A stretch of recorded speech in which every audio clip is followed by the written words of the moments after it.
A White House official has confirmed that a unilateral deal to free U.S. citizens held by Hamas in Gaza will not be proposed. Reports had suggested the U.S. was considering this option, but the official stated that due to Hamas's demands, no formal offer is possible. This decision comes amid ongoing tensions and stalled negotiations over the situation in Gaza. Israeli forces have withdrawn from Jenin in the West Bank after a 10-day raid, according to witnesses. This move follows intense conflict in the region. The U.S. Secretary of State Antony Blinken had pushed for a truce deal, claiming 90% agreement, but Israeli Prime Minister Benjamin Netanyahu denied that a deal was close.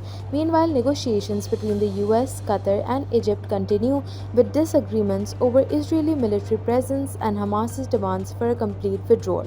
Meanwhile, the U.S. is urgently seeking information regarding the death of American citizen 𝐒𝐭𝐨𝐬 in the West Bank. 𝐒𝐭𝐲 was reportedly shot in the head, and the State Department has expressed condolences while investigating the circumstances. The U.S. has yet to assign responsibility for her death but is working to gather more details on the incident. In Pakistan's latest developments, the federal government has introduced strict austerity measures. A recent finance division notification imposes a complete ban on expenditures such as new vehicle purchases, machinery, and state-funded medical treatments abroad. This move aims to ease the financial strain as the government seeks a $7 billion bailout from the IMF. Exceptions are made for operational vehicles and essential machinery for sectors like health and agriculture.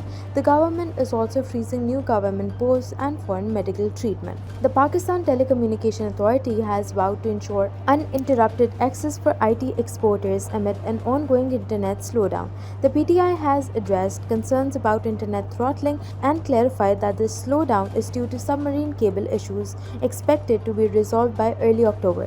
A delegation from the Pakistan IT Association recently met with PTA officials to discuss measures supporting IT businesses. The PTA is also facilitating VPN registration for businesses to maintain connectivity during these disruptions. The Supreme Court of Pakistan accepted appeals against its September 15 verdict, which struck down changes to anti-graft laws. Chief Justice Qazi Faiz Issa announced the decision after a 5-member bench heard intra-court appeals filed by the federal government and others. The court had debated live streaming the case but decided against it due to concerns about political misuse. In previous hearings, judges discussed the misuse of the National Accountability Bureau against elected representatives, with Justice Jamal Khan Mandokhil noting that the remedy lies with political leaders, not courts. Justice Athar Minallah clarified that NAB amendments don't mean the end of corruption cases, but rather references will be forwarded to relevant courts. The court also questioned the accuracy of a NAB report claiming $10 billion in recoveries. The decision comes after the federal government's intra-court appeal against the September 15 judgment, which ruled NAB amendments illegal. In the presidential campaign, J.D. Vance's comments about school shootings have sparked controversy.